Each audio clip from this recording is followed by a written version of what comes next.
ये सतनाम कौन है? हम लोग मध्यकालीन कविता में देखते हैं कि पूरे संत साहित्य में सतनाम भरा पड़ा है। क्या कबीर, क्या रैदास, क्या दादू दयाल, क्या दरिया साहब, क्या नानक साहब, क्या पलटू साहब, सभी ने अनेकों बार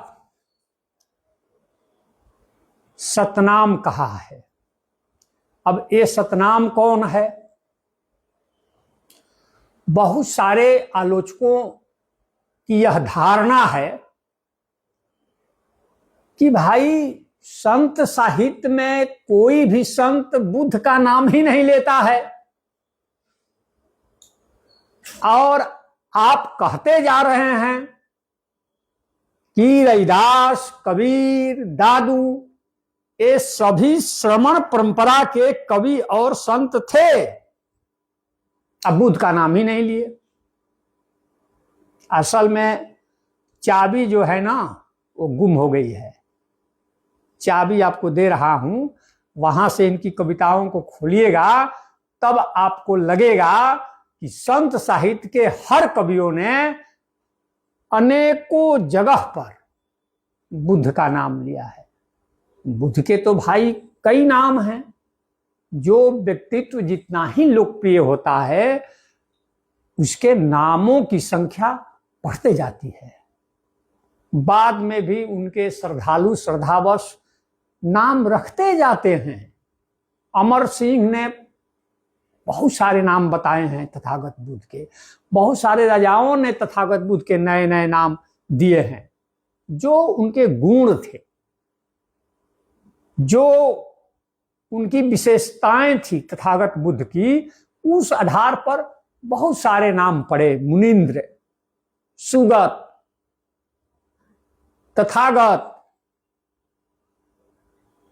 तो बहुत सारे नाम पड़े। माने जापान में अलग नाम है, तिब्बत में अलग नाम है, चाइना में अलग नाम है, होता है। लेकिन हम लोगों ने सतनाम पर विचार नहीं किया कि ये जो सतनाम का प्रयोग है कबीर में, रैदास में, दादू दयाल में, नानक में, पलटू साहब में, माने गुरु घासीदास तक में, ये सतनाम कौन है?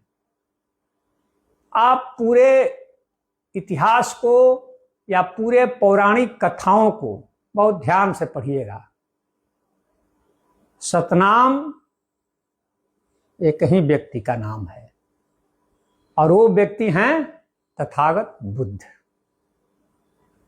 सत्य स्वरूप मिलेंगे देवी देवता, सत्यनारायण भी मिलेंगे देवी देवता, लेकिन सत्यनाम या सतनाम केवल एक व्यक्ति हुआ, उनका नाम बुद्ध था। मैं यहां पाली साहित्य से, त्रिपिटक से पहली पंक्ति ली गई है, अंगुत्तर निकाय से, जिसमें अठक निपात है। वहीं पर यह सूत है। इसमें देखिए कि तथागत बुद्ध का नाम सच नाम आया है। यही जो देखिए प्राकृत में जो सच नाम है वही संस्कृत में सत्य नाम है, और वही संतों की भाषा में सतनाम है। आदि ग्रंथ को पढ़िए, गुरु ग्रंथ साहब को पढ़िए, ये नाम भरे पड़े हैं। इसका अर्थ जानते हैं कि क्या है। तो पहले तो त्रिपिटक में ये जो लिखा है इसका अर्थ जानते हैं। इचेते, इचेते माने ये दिज, इचेते अठ धमा, ये जो 8 धम हैं वो किसके लिए है? सधस माने श्रद्धावान, घर में सिनो गृहस्थों के लिए है। जो गृहस्थ जीवन में रहकर धर्म का पालन करते थे उनको घर में सिनो लिखा हुआ है। ये 8 धर्म, ऊपर इसके 8 धर्म के बारे में बताया गया है, वहां से मैंने कट कर दिया है, एक मूल चीज पर आ गए हैं, इसमें लंबा समय लगेगा। ये 8 धर्म श्रद्धावान गृहस्थ बौद्धों के लिए है। ऊपर वाला जो है, अखाता सच नामेन, सच नाम के द्वारा कहा गया है। सच नाम मतलब तथागत बुद्ध। सच नाम तथागत बुद्ध का पाली साहित्य में जो नाम आता है, सच नाम, ये नाम भी आता है और ये उनकी विशेषता भी आती है। अखाता सच नामेन, सच नाम के द्वारा माने बुद्ध के द्वारा, अखाता माने कहा गया है, उभयथ सुखा वहा, ये दोनों स्तर पर सुख लाते हैं। वहा माने वहन करते हैं, सुखा वहा, सुख वहन करते हैं दोनों स्तर पर। कौन कौन 2 स्तर हैं? एक स्तर है गृहस्थ जीवन और दूसरा स्तर है धम्म जीवन। इन दोनों स्तरों पर ऐसा तथागत बुद्ध, जिनका एक नाम सचनाम है, उनके द्वारा कहा गया है। क्लियर हुआ? कोई दिक्कत नहीं। अब त्रिपिटक की व्याख्या या उसकी दार्शनिक व्याख्या, अगर त्रिपिटक जहां नहीं समझ में आ रही है तो उसके जानने के लिए एक भाष्य है, उसका नाम है नेतिपकरण। ये कहा जाता है कि इसे कात्यायन ने लिखा था और बुद्ध ने इसकी ये देखे भी। तो त्रिपिटक की व्याख्या जहां नहीं समझ में आती है वहां के लिए नेतिपकरण लोग, बौद्ध लोग पढ़ते हैं। उसमें देखिए एक फिर आया है नाम, सच नाम, ये बुद्ध के नाम है। सच नाम, सतनाम, सचनाम, सतनाम। जीनो, जिसने सभी इंद्रियों को जीत लिया हो, जीन, जिन भी उन्हीं का नाम है। खेमो, खेमो माने अभयदाता, अभय प्रदान करने। अभय मुद्रा में तो आप तथागत बुद्ध की मूर्ति बहुत सारी मूर्तियां देखे होंगे। क्या भाई? तो ये अभय मुद्रा में है, ऐसे हाथ है, अभय मुद्रा वही है। कबीर ने लिखा है, हरि के नाम अभय पद जाता। अभय मुद्रा में तथागत मिलते हैं। खेमो माने अभय देने वाला। सब्बा भीभू, सब्बा भीभू का मतलब सर्व विजेता, सबको जीत लेने वाले। सच धमो नथइयों माने सच्चा धम कस उतरी, इससे बढ़कर कोई नहीं है। नथइयों कोई नहीं है, इससे श्रेष्ठ। तस उतरी, इससे बढ़कर। सच धमो, सत्य धर्म। त्रिपिटक में भी है और त्रिपिटक की व्याख्या में भी है। सचनाम, बुद्ध का एक नाम, जो किसी दूसरे देवी देवता का पर्यायवाची नहीं है। और इसी सचनाम का प्रयोग पूरा सिद्ध साहित्य करता है। सरहपा, कड़हप्पा, तंतीपा, चमरीपा, सारे नाथ करते हैं, मच्छिंदर नाथ, गोरखनाथ, सारे संत करते हैं, कबीर साहब, पलटू साहब, दरिया साहब, सिंगा जी, सभी करते हैं। अब आप विचार कर सकते हैं कि मध्यकाल में जो संत काव्य धारा है, सबसे लंबी काव्य धारा यही है, कबीर से भी जो पहले शुरू हो चुकी थी और घासीदास से भी आगे तक गई, माने पूरा सल्तनत पीरियड, पूरा मुगल पीरियड, अंग्रेज तक, सबसे लंबी काव्य धारा। और यह श्रमण काव्य धारा है, क्योंकि इस काव्य धारा में जाति पाति की निंदा है, मूर्ति पूजा की निंदा है, वर्णाश्रम व्यवस्था का विरोध है, वेद पुराणों के प्रति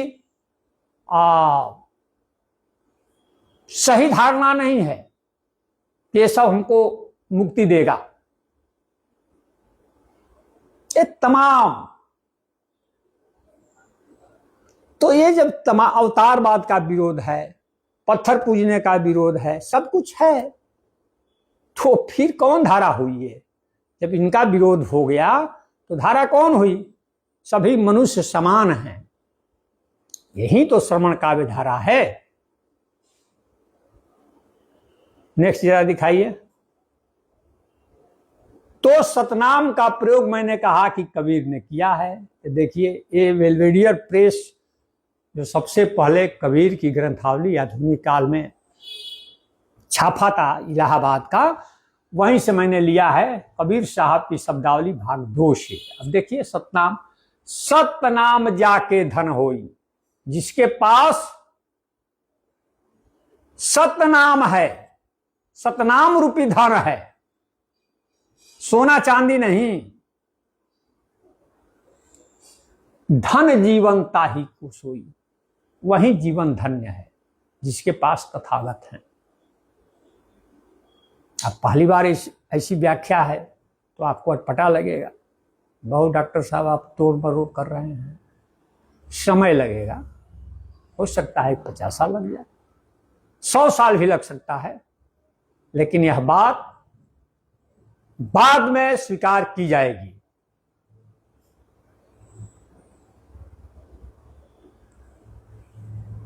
सो सतनाम हृदय अनुरागी, सो कहिए सच्चा बैरागी। सच्चा बैरागी कौन है?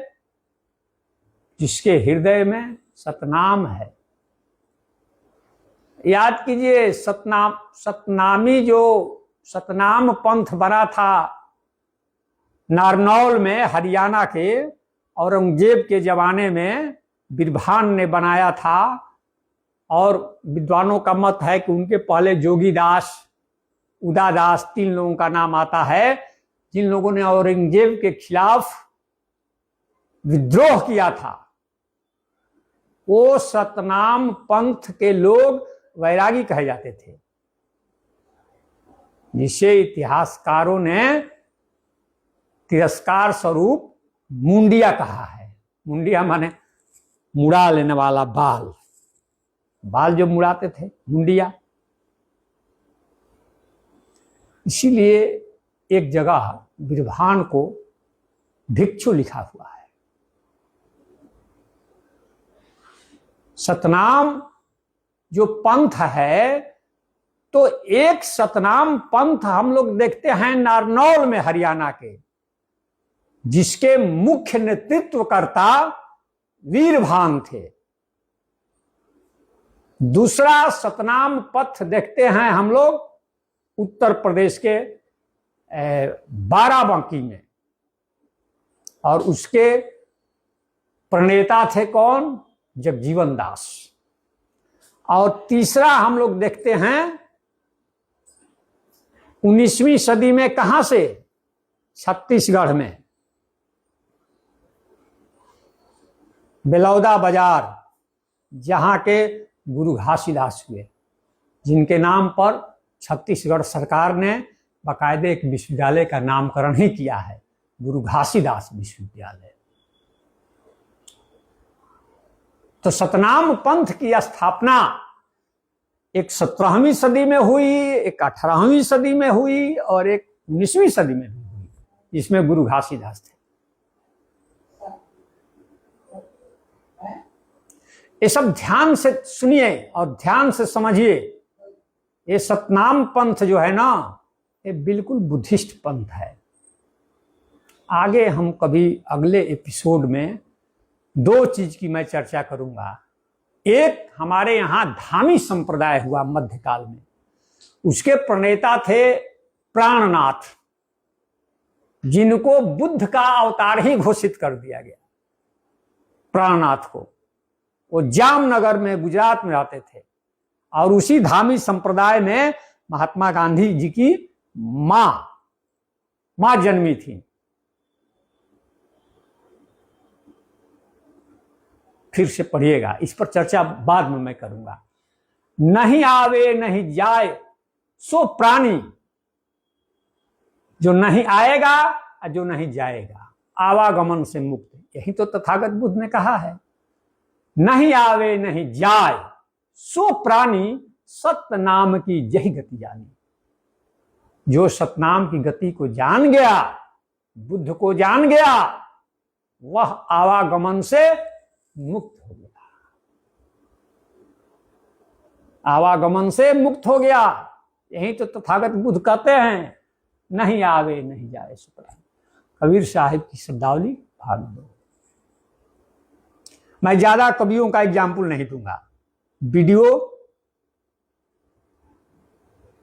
लंबी हो जाएगी। अब दूसरा दिखाइए, एक और संत को दिखा देता हूं, इसके बाद मैं समाप्त कर दूंगा। ये देखिए, पलटू दास हैं।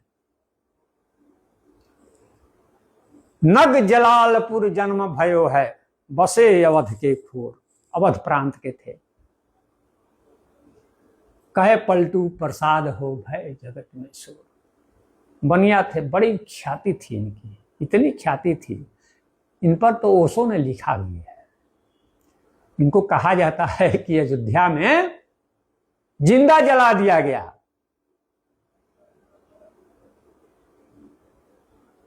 अवधपुरी में जरी मुए, दुष्टन दिया जराय, जगन्नाथ की गोद में पलटू सूते जाए।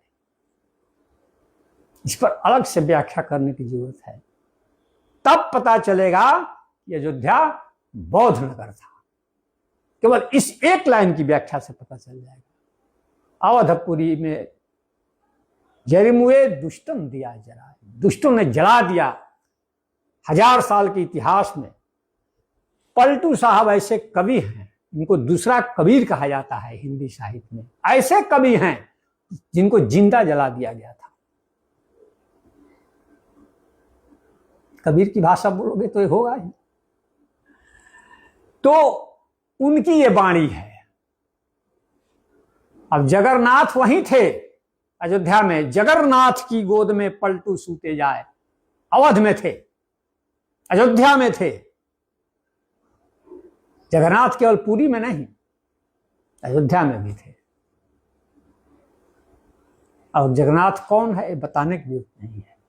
लहना उनकी वाणी है, ओशो वाणी से लिए हैं। लहना है सतनाम का।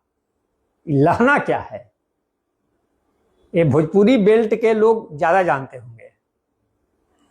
अरे फ्री में कोई चीज मिल जाता है मुफ्त में, आदमी नहीं कहता है कि एगो आम लह गया या एगो पुस्तक लह गई तब कहते हैं जब वो फ्री में बगैर पैसा दिए कोई चीज मिल जाती है। लहना है सतनाम का, माने सतनाम जो है वो फ्री मिल रहे हैं, इसके लिए कोई कर्मकांड करने की जरूरत नहीं है, यज्ञ धूप जलाने की जरूरत नहीं है, माला फेरने की जरूरत नहीं है। लहना है सतनाम का। सतनाम फ्री में है, जो चाहे सो ले, जिसकी इच्छा हो ले ले। इसीलिए कहा जाता है कि राम नाम का लूट है वो सही नहीं है, वो पाठ भेद है। सत नाम की लूट है, लूट सके तो लूट। सत नाम की लूट है, राम नाम की लूट है नहीं। यहां से देखिए, लहना है सतनाम का, जो चाहे सो ले, जो चाहे सो ले, जाएगी लूट उड़ाई। अगर नहीं लूटिएगा, नहीं लीजिएगा तो उड़ा जाएगा, माने समाप्त हो जाएगा, खत्म हो जाएगा। और माने किनारा, समाप्ति, जाएगी लूट उड़ाई। ये भी भोजपुरी अवधि में भी चलता है ये शब्द उड़ाई। दूसरा देखिए, सतनाम के लीहे से, अगर सतनाम आप लेते हैं तो पलटू भया गंभीर, तो पलटू दास गंभीर हो गए। इतने गंभीर हो गए कि हाथ जोड़ी आगे मिले, ले ले भेंट अमीर। जो धनवान लोग हैं वो भेंट लेकर, उपहार ले लेकर कर क्या, हाथ जोड़ी आगे मिले, हाथ जोड़ करके आगे खड़े हैं। एक प्रभाव है सतनाम का। याद कीजिए बुद्ध का वो पर्सनालिटी, जब वो सुकृति से बुद्ध हुए थे तो उस जमाने के सभी राजा उनके आगे आते थे कि नहीं आते थे? सब राजा झुके। याद कीजिए इतिहास महाजनपद काल का। सतनाम के लिए से पलटू भया गंभीर। इतने का मैंने तो पलटू को कुछ नहीं मिलता था। और जब सतनाम ज्ञान हासिल कर लिए, बोधि हासिल कर लिए, तो हाथ जोड़ी आगे मिले, ले ले भेंट अमीर। अमीर लोग भेंट ले लेकर हाथ जोड़कर मिलते हैं आगे आगे। अब मैं रैदास, नानक, दरिया साहब, इन लोगों की वाणी को मैं कोट नहीं करूंगा। लंबा व्याख्यान कौन सुनेगा? लेकिन पूरे संत साहित्य की कुंजी यह है, और पूरा संत साहित्य, मिडिवल एज का, मध्यकालीन भारत का पूरा संत साहित्य सतनाम से भरा पड़ा है। और वो सतनाम तथागत बुद्ध हैं। एक बार हिंदी साहित्य के इतिहास में एक क्रांतिकारी मोड़ आएगा इस व्याख्यान से। आलोचना की दृष्टि बदलिए। आगे, हाँ, अब मैं समाप्त करने वाला हूं। तो ये देखिए, यही ना पंचशील है। अब आपको प्रमाण दे रहा हूं लास्ट तक, कि लास्ट तक लोग जानते थे बुद्ध को, और ये 200 साल में, 150 साल में आप भूल गए। सारे संतों ने सतनाम का प्रयोग बुद्ध के लिए किया है। लज्जाजनक स्थिति है। तो ये पंचशील है, इसको तो आप जानते ही होंगे। पड़ा तिपाता वे रमणी, सीखा पदम समाधियामी। पाड़ माने प्राणी, जीव, अतिपाता माने उसको नष्ट करने से, हिंसा करने से, मारने से ना मैं विरत होता हूं। बेरमणी माने विरत होना। और यह मैं शिक्षा ग्रहण करता हूं। समाधियामी माने ग्रहण करता हूं, माने हिंसा नहीं करेंगे। दूसरा में है कि अदीना दाना। अदीन माने जो दिया गया न हो। अदान, एक होता है प्रदान, अदान माने लेना। जो नहीं दिया गया है उसको मैं नहीं लूंगा, माने चोरी नहीं करूंगा। वे रमणी सीखा पदम समाधियामी, कामेशु मिच्छाचारा। हाँ, काम भावनाओं से और बेविचार से मैं बेरमणी, विरत रहने का प्रशिक्षण ग्रहण करता हूं। मूसावादा माने हमको असत्य नहीं बोलना है, झूठ नहीं बोलना है। और सूरा मेरे मज पमाद ठाना वे रमणी शिखापदम समाधि, मतलब मादक द्रव्यों के सेवन से मैं विरत रहने का प्रशिक्षण ग्रहण करता हूं। ये 5 चीज ध्यान रखिएगा। अब सूरा मेरे मज का अर्थ भी करने में टाइम लगेगा, इसलिए छोड़ देते हैं। ये 5 चीज ध्यान रखिए कि ये तथागत बुद्ध का पंसील है। नेक्स्ट जरा दिखाइए, ओ गुरु घासीदास का। ये देखिए पढ़िए, ये क्या कह रहे हैं गुरु घासीदास छत्तीसगढ़ वाले? वही कह रहे हैं जो पंसील में तथागत बुद्ध ने कहा। ये इन्होंने ही सतनाम पंथ चलाया था बुद्ध के नाम पर। सतनाम माने बुद्ध। ये देखिए इनकी जो 7 शिक्षाएं हैं, सतनाम पर विश्वास रखना, सत्य पर विश्वास रखना, तथागत बुद्ध पर विश्वास रखना, धम्म का मार्ग पर विश्वास रखना, जीव हत्या नहीं करना, अहिंसा। अभी आपने देखा पंसील में, हिंसा नहीं करना है, मांसाहार नहीं करना है, चोरी नहीं करना है, चोरी नहीं करनी है, उसमें है ना पंसील में। नशा सेवन नहीं करना है, कोई भी नशा। नीचे 5वां यही ना है। और जाति पाति के प्रपंच, ये देखिए ये बढ़ गया, क्योंकि तथागत बुद्ध के समय में जाति पाति नहीं थी, कास्टिज्म नहीं था, गण व्यवस्था थी, वर्ण व्यवस्था नहीं थी। मैं तो बार बार कहता हूं, इसलिए बुद्ध को यह कहने की जरूरत ही नहीं पड़ी। लेकिन बुद्ध ने कहा कि सभी मनुष्य एक समान है। उसी को घासीदास ने अपनी भाषा में कहा, मनुखे मनुखे एक समान, मनखे मनखे एक समान, सभी मनुष्य बराबर हैं। और 7वां है व्यभिचार नहीं करना। पढ़े तो अभी आप फिर से दिखा दीजिए, इसको पढ़ लीजिए, उसको भी दिखा दीजिए, बुद्ध वाला पंसील। यही तो है पूरा। हिंसा नहीं करना, चोरी नहीं करना, व्यभिचार नहीं करना, झूठ नहीं बोलना, नशा नहीं करना। फिर वो दिखाइए, सेम तो है।